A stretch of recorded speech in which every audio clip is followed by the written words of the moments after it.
मी रुद्रला phone करते. नाही Nanda, रुद्रला phone करायची गरज नाहीये. पण माझा अजूनही विश्वास बसत नाही की श्रावणी माझ्याशी असा विश्वासघात करेल. का नाही करणार? साहेब, राग मानू नका, पण तुम्ही त्या दोघांनी घराबाहेर हाकललं होतं ना, त्याचा बदला घेण्यासाठी हे समज केलंय त्यांनी. आणि खरं सांगू साहेब, त्यांना का नाही तुमची अजिबात काळजी नाहीये.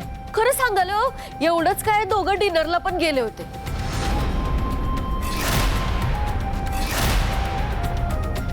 डिनरला गेले होते? होय, एकदम भारीवाल्या हॉटेलमध्ये. मला सांगा साहेब, तुमची जर काळजी असती त्यासनी तर हे असलं पार्टी करत राहिले असते का? आणि दोघं नाही, सानिका पण होती त्यांच्या संगत. काय उगाच दिखावा करता तो, काळजी दाखवायचं, पण काय काळजी नाही तुमची त्यांना.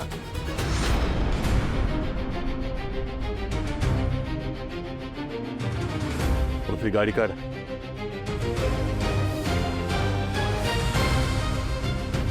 तुला सांगितलेलं कळत नाही, गाडी काढ.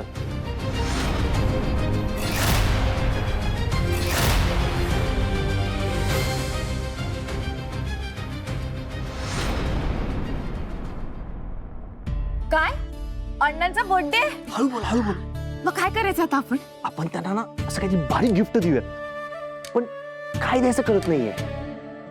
शुभू, आपण त्यांना असं काहीतरी देऊया जे त्यांच्या कायम लक्षात राहील. म्हणजे अशी एखादी वस्तू जी ती कायम जपून ठेवतील, फेकून देणार नाहीत. पण काय द्यायचं? शुभू,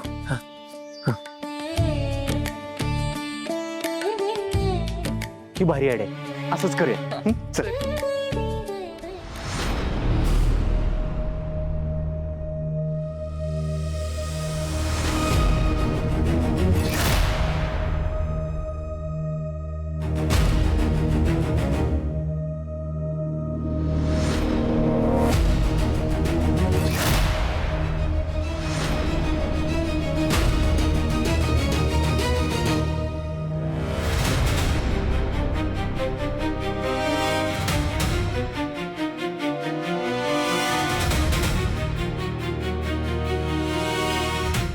बाबा तुम्ही तुझी हिंमत कशी झाली माझ्या घरात पाऊल ठेवायची?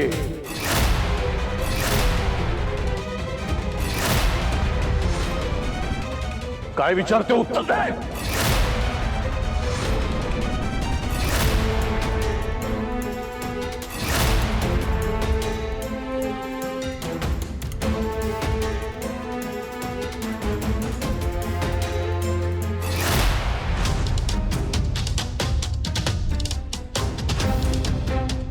साहेब, आम्ही तिथं आलो होतो कारण आमच्यासाठी ते फालतू करणं ऐकण्यात अजिबात रस नाहीये मला. तुझ्या बायकोला बजावून सांगितलं होतं, माझ्या घरात तिची सावली सुद्धा नकोय मला. तरी सुद्धा माझ्या उंबऱ्याच्या आत यायची हिंमत कशी झाली ना, याचं उत्तर हवंय मला. आई, बघितलं काय? श्रावणी बापाच्या घरी जाऊन आली. अगं तुझी अट मोडली तिने. बोल की. बाबा हो, मी ते इंजेक्शन. तेच,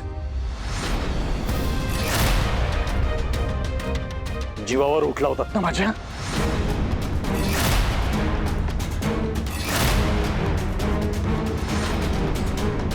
मी निवडणुकीला उभा राहू नये म्हणून मला आजारी पाडण्याचा डाव आखलात.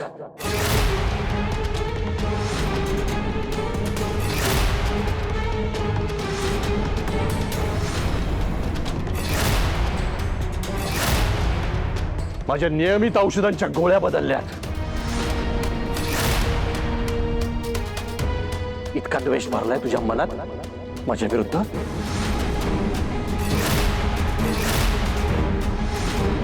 अगं कधी काळी तुला मुलगी मानलं होतं ग, स्वतःपेक्षा जास्त विश्वास ठेवला होता तुझ्यावर.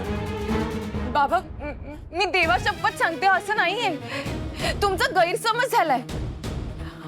उलट आम्ही तर तिथे तुम्हाला संकटातनं वाचवायला आलो होतो. एक शब्दही बोलू नकोस.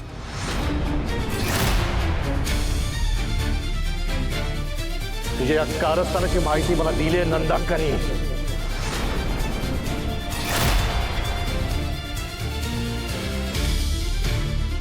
त्या रुद्रनी सुद्धा डॉक्टर करून सगळं खरं बनवून घेतलंय.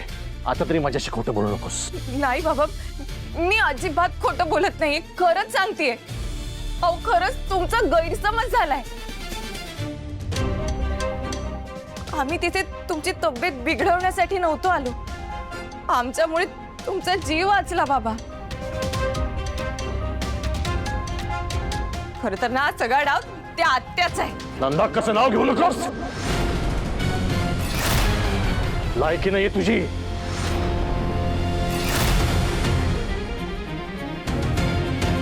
तिच्या विरोधात एक शब्दही ऐकून घेणार नाही मी, लक्षात ठेव.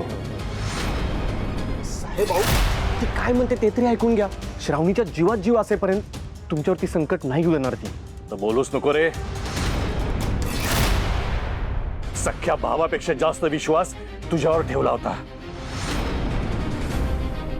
तुझ्या एका शब्दावर राजकीय निर्णय बदलत होतो मी. अरे खंजीर खोपासलास तू माझ्या पाठीत. विश्वासघात केलात माझा. नाही हो बाबा. माझ्या जीवावर उठला होतात ना. चूक झाली माझ्याकडनं. पश्चाताप होता मला. माणसं ओळखायला चुकलो मी. ज्यांना माणसं समजत होतो ना ते राक्षस होते, राक्षस. बाबा भैया चल आपण इथून निघूया. माझ्या विरोधात डाव आखलात ना तुम्ही. माझ्या घरात घुसून मला संपवण्याचा प्रयत्न केलात ना.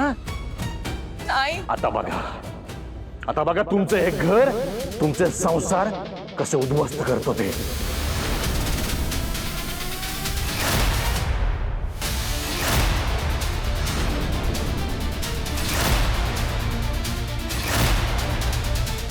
हो साहेब, हो काय पण काय बोलायला उगा तुम्ही आमचं घर बिरबून. ए! कोणाशी कसं आणि काय वागायचं ना याचं भान ठेवायचं, नाहीतर महागात पडेल.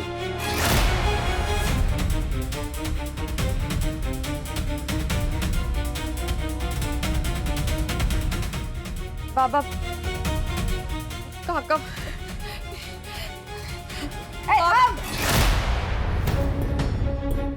काय ग, शेवटी माझी आठ मोडलीच ना. नाही का एकदम गप्प बसायचा. तुझा बाप काय म्हणून गेला ऐकलंस ना मग. हा, माझ्या दारात येऊन आमच्यावरती ओरडून गेला. माझं घर माझा संसार उद्ध्वस्त करून लावतो असं धमकी देऊन गेलाय. एवढंच नाही आई, आमच्या अंगावर केवढं की खुसले ते. आम्ही किती घाबरलो माहितीये. आता आमची माफी कोण मागल? श्रावणी, पाया पडाने आमची माफी माग काय.